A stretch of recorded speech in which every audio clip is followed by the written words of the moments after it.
Someone called me in the middle of the show. They just got nixnayed. 100 people. Are you ready for the sweetest sounds?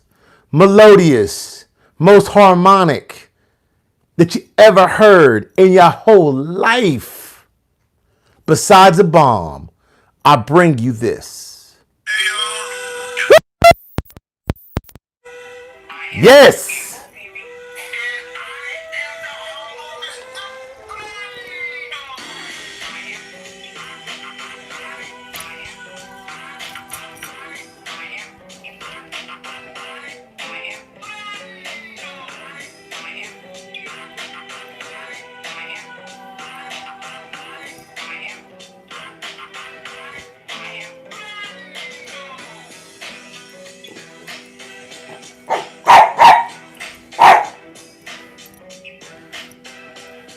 And that's, of course, Daisy.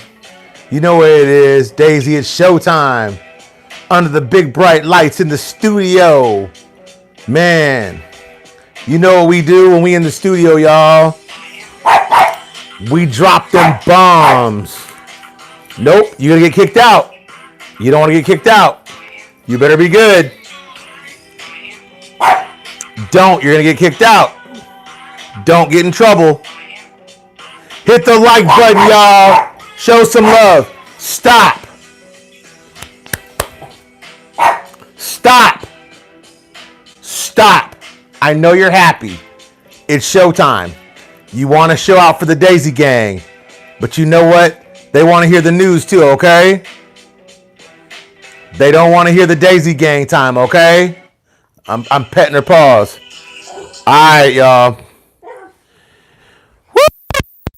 There's so much going on that tonight, man, I was just so very excited to be able to do this podcast. And the reason why I was excited was because this morning, very early, Mark hit me up and Mark said, "Hey, Mr. Brando, would you check this out, man? I got this article.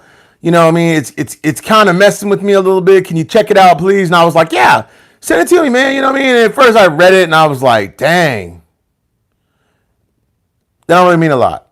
And then I was like, well, under the Arab agreement, well, you know, I started justifying.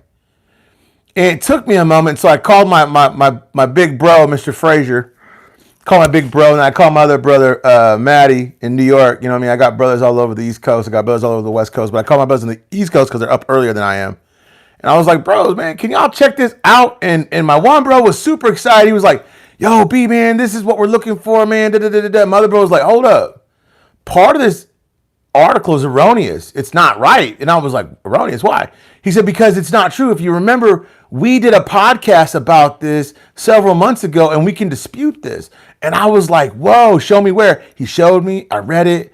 And I was like, wow. And then the bomb news yesterday that came out of the United States with President Trump, I mean, the State of the Union, if you listen to that about Iraq, I was like, wow, what if President Trump really does want to leave Iraq? Where does that leave Iraq? And where does that leave us, either in good or bad standing with Iraq? And if it's good or bad standing with Iraq, how do those scenarios play out as far as the investment plays into effect? And my mind was reeling. I was like, wow. And so I want to take you through the step-by-step how I kind of figured it out. And I hope you enjoy this, and just keep hitting the like buttons, y'all, please. I hope you enjoy this. This is my own summation of what happened, and I put this together for you, and this is my effort, okay? So understand where I'm coming from with this.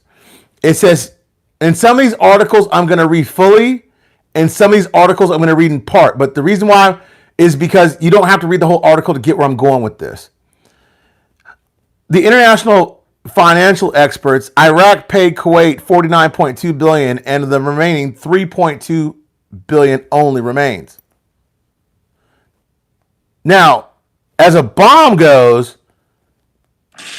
that's a huge bomb right there, because only 3.2 remains. International experts committee confirmed today, Wednesday, that Iraq paid Kuwait compensation $49.2 billion and the remaining $3.2 billion only. The committee, as supervising authority for the follow-up of the DFI account and its alternative account, said in a statement, Economy News received a copy of it that the total amounts of compensation required by the international decisions on Iraq in favor of Kuwait were $52.4 billion, indicating that the amount paid from it until January 2020 amounted to $49.2 billion. The remaining amount of these compensations is $3.2 billion. Now, this is huge right here. The committee expected to pay the full amount in the first half of 2020 and close the file of compensation to secure the final exit under penalty of Chapter 7 in the event that oil revenues continue at the same and current rates. 2021. That's it. That's a bomb. They just told you once they pay this off in 2021, we're all good. They've exited Chapter 7, entered Chapter 8 officially, and this saga is now ready to take the international stage. But a lot of you are sitting there saying, well, Mr. Brando, wait, 2021's next year. That's not good.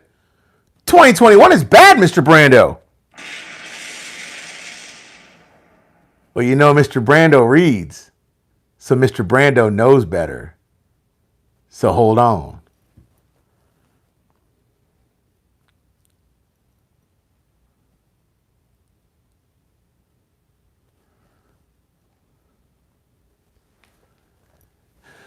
The government of Iraq and semi-autonomous region of Kurdistan have reached an agreement that will contribute to the 2020 federal budget.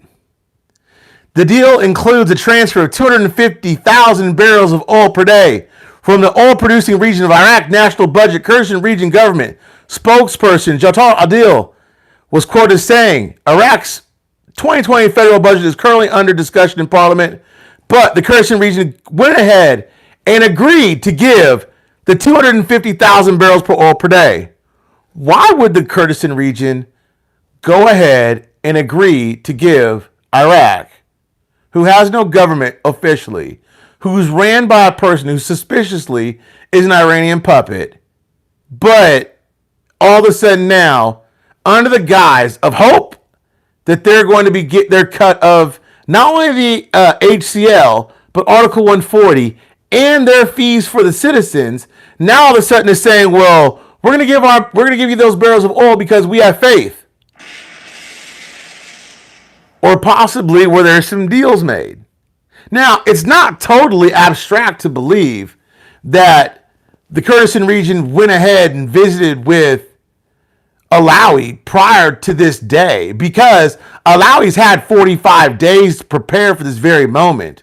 And we know that with this moment, he's already had 60% of his parliament funded and ready to go. So it's not totally abstract to think that he already visited with the higher ups or his cabinet people, and they struck some type of deal that there will be no blockage or hardships to get those 250,000 barrels per oil per day. But you're going to say, well, wait, Mr. Brando, you still haven't dealt with the 2021 and the Kuwait. You didn't deal with that yet. Hold on, Mr. Brando. You're skipping stuff. You're not talking in the right sequence right here. That's because I'm trying to show you that the budget is so much more important, like I told you, than what people and what I give it credence to when I first told you that the 2020 budget was important. The budget, the allocations are so much more. We had finalized things at a rate of 90% to settle this. Article 140, implementation, and put a stamp on it. We believe that the component of Kirkuk, under some external interference, will believe in neighboring countries reneged from signing the document. Shawani told Jamal on Tuesday. So with that, you've got to know that they had already had an agreement inside of the budget for Article 140. It was already 90% done. But from some external interference, that article was interrupted. I'll talk about that in a second. I'll come back to it. The president and prime minister tried a lot, summoned that party, and even pressured them by telling them that there is a historic moment to resolve the question of Kirkuk, but we unfortunately produced no results. That's telling you that the prime minister, that was Mahdi, he had went to Iran and he had summoned the militia group and he was pressuring them to form a summation, and then all of a sudden happened. And they name it. They say it was difficult to name those neighboring countries, but it is clear who had influence over the components of Kirkuk. The KRG engaged last month in talks. It was slated for us to meet with the Iraqi side a second time to start the implementation of Article 140. To this end, they, the Iraqi side, asked for a project. What Kurdistan Region Perspectives is concerning the resolution of the question of disputed territories. Those disputed territories, kids, those are the oil fields. That's the oil fields that they all wanted, that those greedy GOI members always wanted their hands on, and finally they were able to get it. It was now ascertained. Because that was the deal. Just give us the oil we want, and we'll go ahead and give you what you want, which is funding for your government. Now, that's not all the oil that Kirkuk has. So Kirkuk could still sell their oil on the black market or on the other market spaces they want to do what they want. But as long as they fulfill the budget, that's all they really needed to do, is stay in Baghdad's good graces. And the greater question is why? I wonder why today they secured that allowed oil to fulfill the budget. You see how the budget plays such a huge part? And the budget is truly the key to what's being paid, and the financial management law after this is what basically makes sure things stay paid, and that means that Iraq is now federally funded. Okay? That's what the Federal Management Act means. Federally funded. It means that the governments every year don't pass budgets. The budgets are already passed. They're already doing it. It's allowed. It's done. But in this instance, for us, this budget, this particular budget, this budget's everything. Because of that statement I told you about Kuwait, that $3.2 billion, and also them finishing that payment in 2021. The two parties reached an agreement over economic and land disputes, so we know that the Article 140 was settled.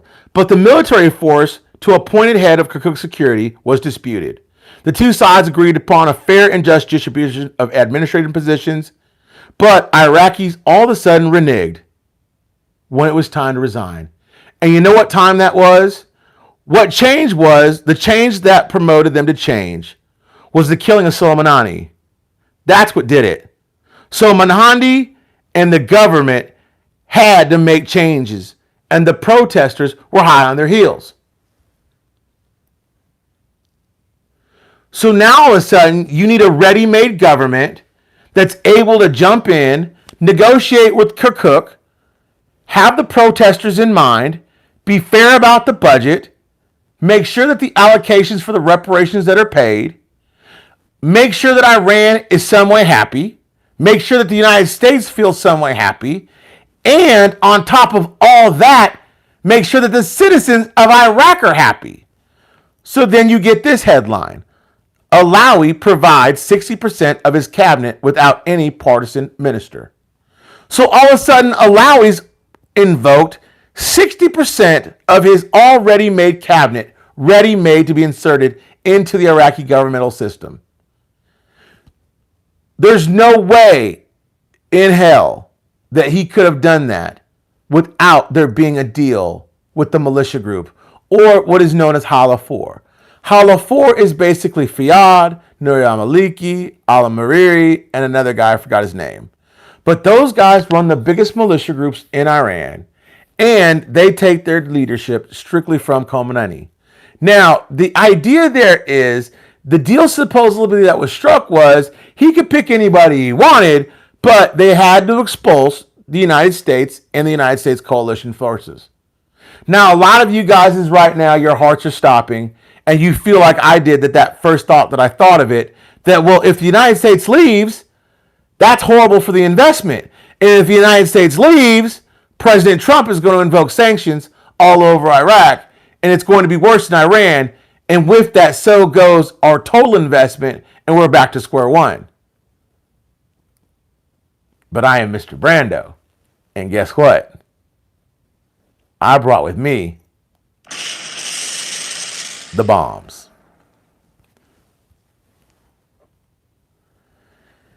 The new people, the people's people, Alawi's people, must make sure all parties are taken care of. Now, understand what President Trump told everybody when he threatened Iraq with, if you do not keep us here, we will kick your butt financially. I want you to pay for all the air bases, including the big ones. You're going to pay me back. A list of those air bases that are basically there. There's hundreds of them, but he wants payment for the big ones. Those bases, there's hundreds of them. I don't know how many of them are still active, but it was like a friend of mine that was in the military that's right now over in Kuwait told me. He said not only do they put in brick and mortar, they put in fiber, they put in optics, they put in malware. They put in everything infrastructure-wise to make that base top of the line and top of technologies running infrastructure to be up and running. And you're not talking about small bases. These are huge institutions. And Trump told them, if you kick me out of here, you are going to pay me for being here. And he wasn't lying. They don't bulldoze those bases when they leave. He also said, you're going to pay me for my little U.S. embassy that sits over there. And so I started to kind of figure, well, if an air base in Iraq cost $1.9 to $2.4 billion on the regular scale, what did that U.S. embassy cost? The embassy complex cost $750 million to build and reach a peak of staffing 16,000 employees and contractors. Wow. $750 million? Well, that's a huge chunk out of the Iraqi coffers, even if you take it out of the oil monies. So you say, if they're going to kick the United States out of Iraq, how are they going to pay for that? I'll show you how. Remember, the only way that they can be Article 7 compliant is if they pay Kuwait. And remember that I told you on this channel long ago, a couple articles ago, and thank you, Mr. Frazier, again, that in this 2020 budget, we knew that the 2020 budget includes the exchange of the last payments of Kuwait's debts. Revealed a member of Parliamentary Finance and Ham claimed today, Sunday, that this year's budget will include the last payments debt owed to Kuwait, Iraqi government, amounting to $2 billion. So wait a minute. That's how they'll do it. If they kick out the American forces and they somehow were Article 8 compliant, which makes their currency internationally recognized, then they could part ways with the United States, insert NATO, right, under the guise of being the United States, and everybody's happy, right? Nobody's mad. There's no fighting. Nothing. Think about it. We could leave. They could have their sovereign state. They could do whatever they want to do. And all of a sudden now, they are in a position to be on their own. And they could afford to do so. But that would call for a high rate of exchange. Because remember, the embassy costs $750 million. Inside of the budget, we know that there's Article 140. And if Article 140 is there, we know for a fact the HCL has got to be lurking there behind. All to become Article 7 compliant. Now, that's why I say this, and I say this with great respect. Sometimes it's better to know the devil you're dealing with. The budget, I've always said that was the key. That was the one thing we had to see because of the allocations. Not because the budget holds the rate, that's ignorant, but because the budget shows you who they're paying. And if you know who they're paying, you know what they allowed it for. And if you know what they allowed it for, trust me, they know why and how they're going to pay for them. After they pay the budget, they are Article 7 compliant. Under that, because they paid Kuwait off.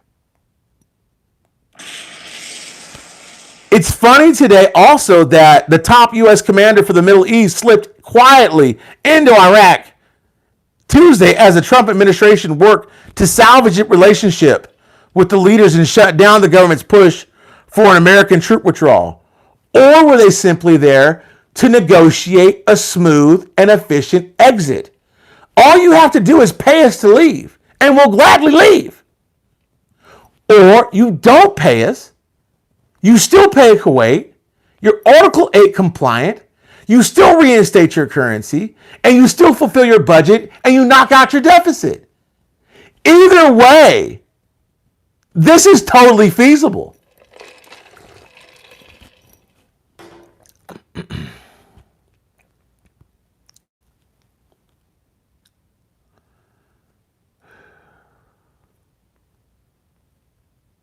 Oh, I read you guys that. Sorry. Notice the budget and the deficit are closely related. Notice also that the payment, once it happens, accomplishes something that every person has speculated in the dinar business since we've been in it. Exiting Article 7 and entering Article 8. This is evidence and truth into what is this actually happening and where we are today. That's why the cabinet is going to go through unscathed. Because either there was truly a bad deal made and Alawi is a crook and a bad man and a horrible person and he's for Iran and it's to kick us out, or there is actually two very viable circumstances. Buy into this for a second. Remove the United States. Replace them with NATO. Remove the SBA. Pay off the embassy, the air bases, and whatever President Trump demands. And by doing that, you are now Article 7 compliant, reinstating their currency at a very high rate, and being able to pay off their debt in spades, as well as run their country at virtually no or little deficit, and with no debt. Because remember, the Arab Agreement and everything else that was forgiven under the Paris Agreement, they are virtually now debt-free. So now, or they remain, meaning with the U.S. coalition forces, they still pay Kuwait. Okay? They still enter Article 7. They still become international. Their currency, either way, comes out of a truly favorable outcome. And the reason why we are truly winning is because now, not only do we have theory behind what we're talking about, we truly have legislation in the budget and enforcement through the budget passing. And this is all we ever talk about. Trade, policy, legislation, enforcement. That's it.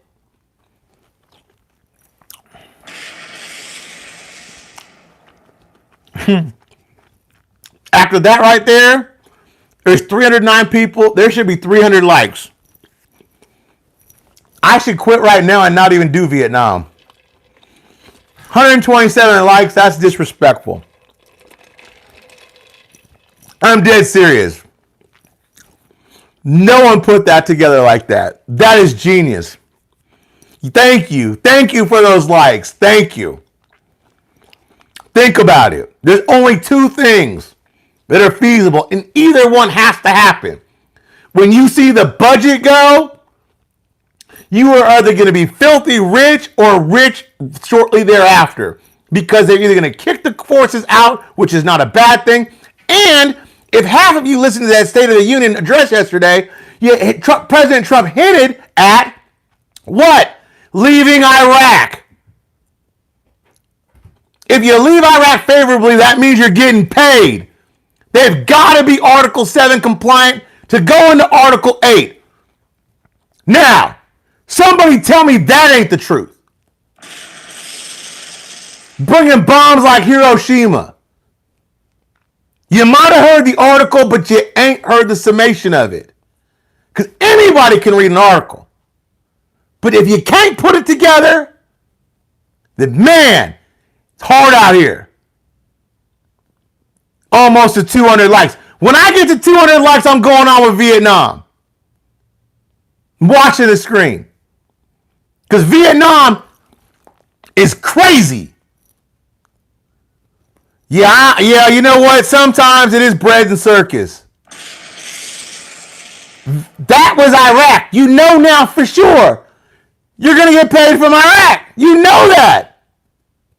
Now you know where you are. You're at Article 7. You're about to be at the cusp of Article 8, and you're not giving up the likes? What? There we go, baby. I'm almost there. There you go. There you go. That's why I've been quiet all day on social media. That's why I don't talk on social media. Why? They told you the story. I just gave you the plan. One more. When I tell you this about Vietnam, hold on. Hold on. I never believed in a global currency reset. I never did. I never did. I never believed in a global currency reset. I thought it was fictitious. I thought it was crap. I thought it was something that was made up by a bunch of people that had no clue what they were talking about. I still don't. But I will tell you this. There is something awfully peculiar what's going on in the economic sphere that we're invited in right now. You just saw what's happening with Iraq. Let's talk about Vietnam. The U.S. Commerce Department on Monday finalized the new rules to impose anti-subsidy duties on products from countries that it determined from undervalue their currencies against the dollar, including potentially China. Now, if you guys remember, I told you there were safeguards to this China trade agreement. Remember, there had to be. There is no way China was going to send an agreement and say, look, if I have to reinstate my currency, if I've got to do better, they've got to do better. There's no way I'm going to let Vietnam or Malaysia or Singapore run roughshod over me. There's no way I'm going to allow that to happen. And I told you that was going to happen. Now, remember this. The move could provide a fresh irritant to China. Just weeks after the economy signed phase one, Beijing accused Washington of spreading fear about the coronavirus virus, and I think that's kind of horse crap. I don't know, but I think it's kind of funny that the market's kind of reeled behind it, and I also think that it was funny that Commerce said it generally relied on Treasury expertise in determining undervaluation, but the two processes could come to different conclusions since they resulted from two different statutes. The draft rule was first published in May. Now, the tiebreaker for that deal would be the IMF, because the IMF set forth a set of statutes that said currency manipulation means this or current manipulation means that. Now, with that being said, this is a big deal. This not only involves these two countries, but this presents the singular biggest global market trade agreement that has been known to the history of man. The only thing that's on this scale that I know of is possibly the Silk Road Initiative by China. But because these are the two largest economies, I have to sit here and tell you that this not only affects them, but it affects every single one of their trade partners. Now, understand where the WTO is, because I told you this, because President Trump held out the last two sitting positions by absentia. They have not been able to be seated, and they are not being funded. The WTO is not only broke, they are ineffective. So basically what President Trump has done, he stepped in and become the WTO himself. And even though he trendly tries to negotiate deals one-on-one, he effectively negotiated deals for every single country that does business with the biggest two economies in the free world. The agreement, it has 8 chapters, including intellectual property, technology transfer, agricultural, financial services, macroeconomic policies, and the one we all want to hear, exchange rate matters and transparency, expanding trade, bilateral innovations. Oh, there's Daisy Dog. Hey, Daisy. In addition, the Office of the U.S. Trade Representatives issued a Federal Register notice today reducing Section 301.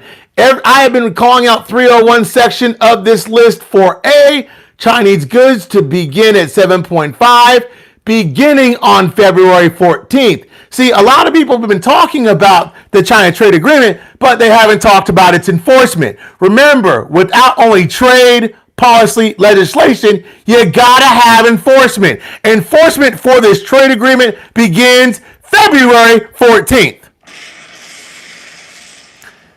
The macroeconomic policies, rate matters, and transparency includes commitment by the parties to refrain from competitive devaluations and not target exchange rate for competitive purposes, including through large, persistent, one-sided intervention in exchange markets. However, this commitment is largely the same as agreed by the G20 in 2016. Other provisions of chapter, moreover, the parties' commitments under the IMF articles of said agreement to avoid manipulating currency exchange rates. Now, you're going to say, Mr. Brando, only 216 likes? Come on, guys. Hit the like button. You're sitting there chilling. The agreement will enter into force within 30 days of the signature of both parties, or as the date of which both parties have notified each other in writing of the completion of their respective applicable domestic procedures, whichever is sooner. Thus, the agreement will be entered into force February 14th, 2020 at its latest. Either party may terminate the agreement by providing written notice of termination by either party. Termination needs to take effect 60 days. Do you know why I tell you 60 days? Because even if they make them change their currency, they can't change it back that fast within 60 days. You got a 60-day window to get your money either out of Vietnam, Malaysia, Singapore, Italy, or wherever the short list of currency that I will announce in a few minutes. If you ain't dancing like I'm dancing, then oh my God, you ain't living. But wait, there's more. Vietnam is caught between the contradictory forces unleashed by the U.S.-China trade war. The country of 96 million people is benefiting so much from the impasse that it too is at risk from being hit from punitive American duties. Its leaders are trying to convince the Trump administration that they are fair traders as they seek to protect their exports to the U.S., which equals 20% of the gross domestic product last year and 26% of 2019. We don't know what 2020 is yet, but if that export is punitive to U.S. trade, it is now tariffed and taxed because your currency is grossly undervalued. And at 20% your GDP, at a 7% growth rate, I would venture to guess you can't afford that. Washington is dialing on Hanoi and others in May. Vietnam was added to the U.S. Treasury Department list of possible currency manipulators, a designation that could result in punitive measures. Later, Trump said in an interview on Fox Business Network, Vietnam, almost the single worst abuser of everybody. The United States has been clear with Vietnam. It has to take action to reduce the unsustainable trade deficit, which means you got to change your currency. Unlike China, Vietnam's reaction most likely to be conciliatory for one simple reason. It needs the U.S. much more and much, much more than the U.S. needs Vietnam. The U.S. last year shipped a mere $10 billion worth of goods to Vietnam.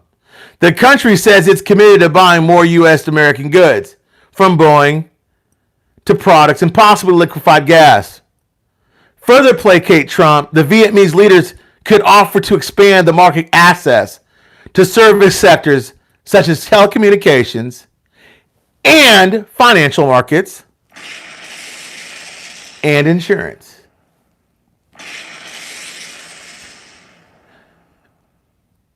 In my closing, before I answer questions for the last 10 minutes or so, in addition, China, the new rule also could put goods from other countries at risk, such as Germany, Ireland, Italy, Japan, Malaysia, Singapore, Korea, Vietnam.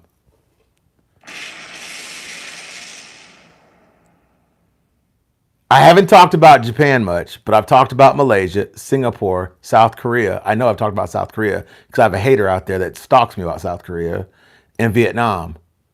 They've got to raise their currency values or risk being under sanction. So again, I would tell somebody, I'm not playing checkers, I'm playing chess. You got to understand something, that inside of this trade agreement, there's a clause that says it's not only the United States or China can impose sanctions on each other, that anybody that you trade with, you can impose sanctions on them. So everybody's got to be fair. Nobody can be above another.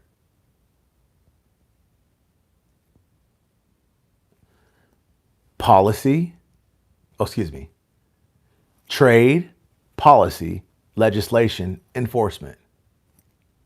And that is the news. I'll take some questions. Man, I was just so very excited to be able to do this. Let's cut it out. See what Mr. Brando's channel is doing. 330 people. Welcome, everybody. Welcome, welcome, welcome. You're far too kind.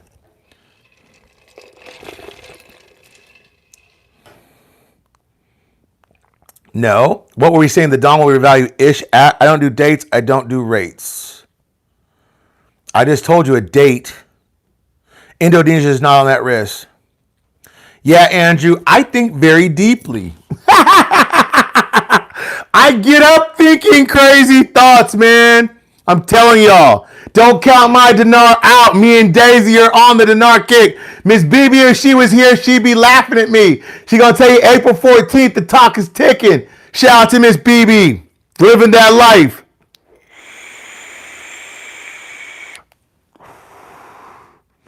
Heard the dong will revalue 22 cents. I heard much greater because 22 cents ain't a dollar, Samuel.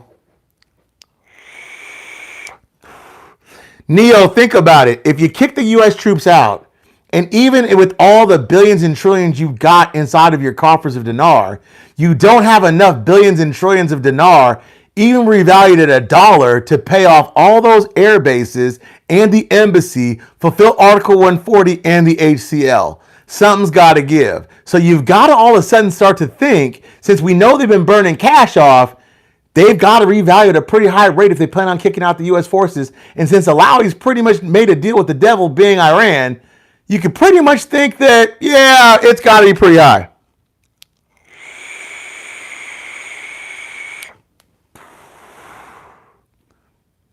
No, you guys, listen. I'm not saying to you for one freaking moment that February 14th, anything is going to change for the dong.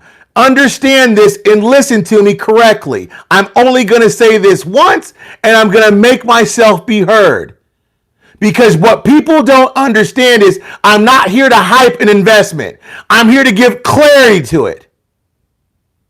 On February 14th, legislation, policy, and enforcement, the reason why you have a dream, is in effect. Until the budget passed where Kuwait gets paid, legislation and enforcement and trade is in effect. That's why the dream can be in effect. Don't get it mistaken. I don't sell dreams. And I don't buy them.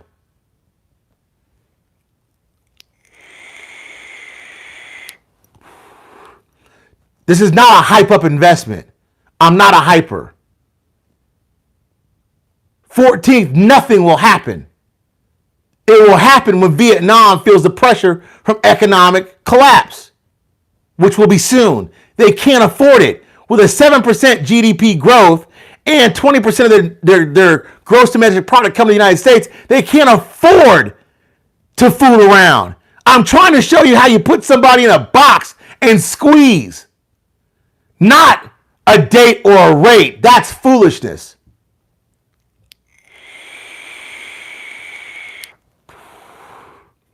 Man.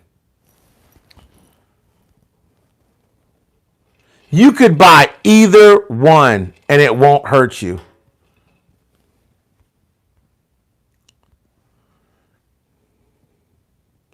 I don't think the dong will float because you're dealing with a communist country and they're very structured. I think the dong will come out at a rate and it'll stick.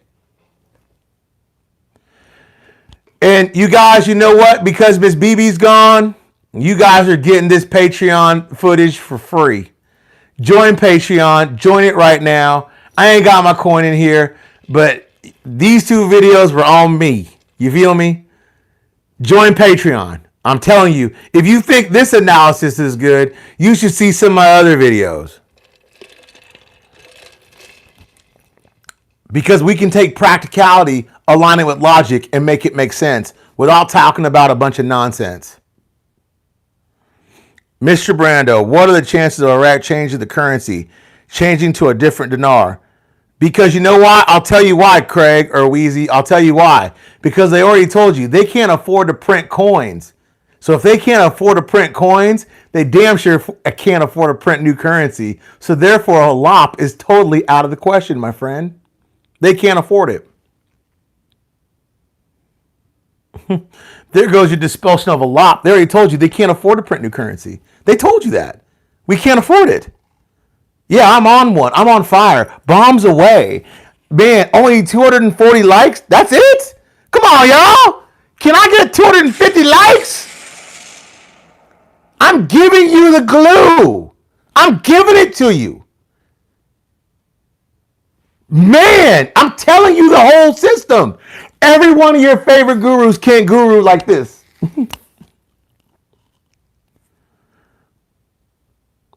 Yeah, I could get on fiat, but I'm not going to do it. I'm not going to do it. 7:39, I've been going for 46 minutes. By my clock, I got 10 minutes left. 10 minutes left for questions.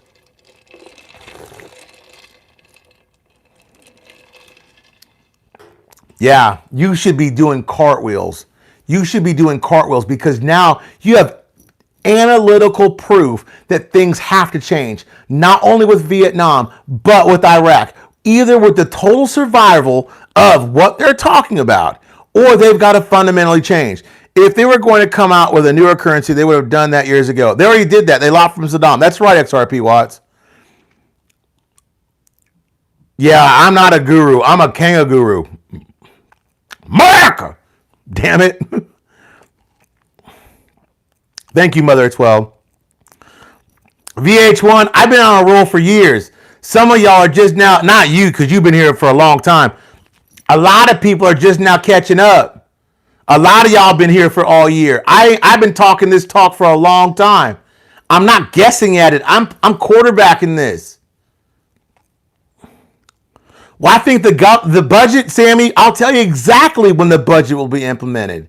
When this new PM, when he's sworn in, he'll swear in his cabinet, and then shortly thereafter, they'll pretend to look at the budget and play around with it, cut a few things out, add a few things, and that budget will be passed. But Kuwait has to be paid.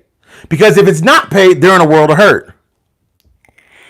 And they've never not paid Kuwait. And that money comes out of the oil revenues, which doesn't come out of the actual budget. They don't actually pay it, so it won't really matter. They pay them in dollars, not in dinar.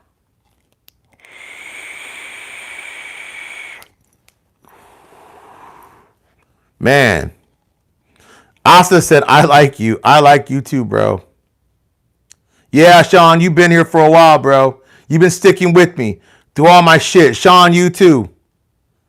VND has no choice but to follow the yawn. China will make sure to do not have any advantage. Yeah, I told you guys that. There's safeguards. You think China's going to allow little itty bitty Singapore, a little bitty Malaysia, a little itty bitty Vietnam run roughshod over them? There is no chance in hell. That's not going to happen.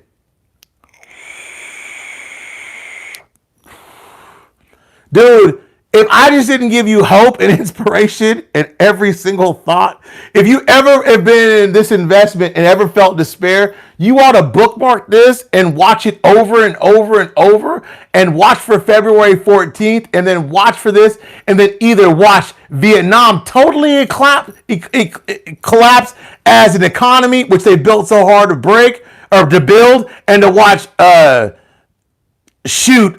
Iraq follows suit. I'm telling you, it's a squeeze play. And I was never, and I'm still not a big Trump guy.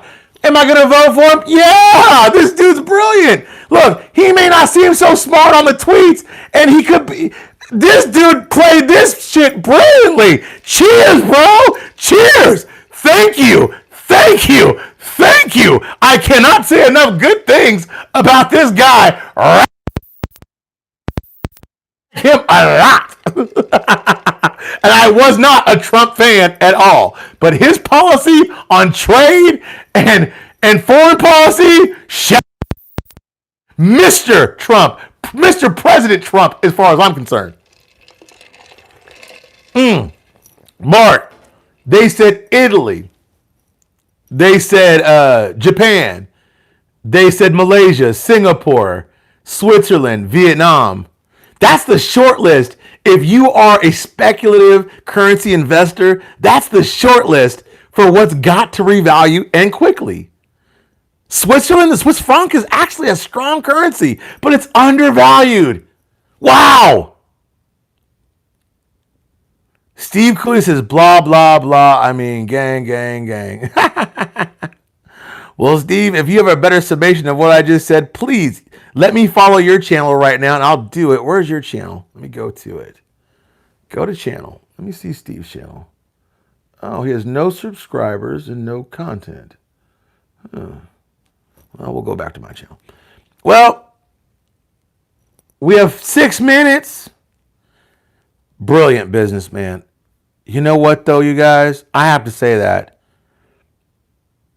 I mean, Andrew, by mistake or by total planning, this dude has put us, you, me, in the best possible position that we could be in ever. Accident, on purpose, whatever. I'm with this guy. Oh, Steve Curley's a troll? Oh, then let's go back to Steve Curley's channel. Where is he? Can somebody find him? There he is. Let's go to his channel again. Let's troll him. Subscribe. You got 1 subscriber now, Steve Curley. It'll be me later. Janelle, yeah, he can be sworn in with 60% of his cabinet. Wasn't Mahandi? But he's not. They've already told you in print. He's not going to be sworn in with 60% of his channel. He's going to be sworn in with 100% uncontested of his panel. Hey, Ozzy. Hey, King. Andrew, listen, it doesn't have a choice. Because now not only is it law, they have enforcement behind it. Blanca, you're welcome. Teresa, you're welcome. Robert, I do my best. Thank you. You got to shout out a couple people right now. First of all, shout out all my admins, from Bethany to Miss BB to all my co-host Miss BB, not my admin, but all my admins, Nancy, Susan, Chef, all you guys, Dennis, Daza, all you guys that put in the effort, Mark, all you guys that send me the stuff, Landon, that's you guys that send me the articles. It's just my job to read it.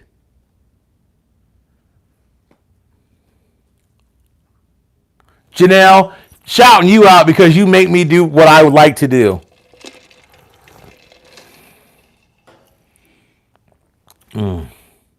We got 4 minutes. Any more questions, y'all? I love the news too, Mr. No. Paul, can you share the latest with the Iraqi friend? Man, my Iraqi friend Amjad, man, he's just so negative because he just doesn't see a lot of hope. And when I tell him about policy, he's not thinking that it's going to go that way because he's just so negative. So I just try to give him hope. I show him the policy, he accepts this, and he goes on. I'm trying to show him little by little. Yeah, I love this investment. Yeah, I would love to go to Brazil. Tom, don't you quit your job. But I will tell you this. When I saw that about the China trade deal and the enforcement thereof about currency, and I thought about all the dong I have, I thought, dang, I might quit my job. I ain't gonna lie. I was like, ooh, with what I got in checking and savings and how I could just live on credit card debt and don't DoorDash, man, I could really chill and I could wait. I ain't gonna lie. I ain't gonna lie. I ain't gonna lie. Remnant one. I told you, February 14th for China trade. As soon as the budget passed, this new PM gets sworn in. You're looking at Iraq. I'm telling you, you're not weeks away. You're days away. It's how you perceive the information. But they've already told you if 60% of his cabinet's done. What more do I tell you? I know. Don't have April killing me. You're damn right about that, Bethany. Jay Lee, thank you. Yeah, this is every Patreon. For real. I put the dots together real good. Yeah, Andrew knows. They have no hope. It's so hard to convince. Thank you, guys. Thank you. Man, 2 minutes.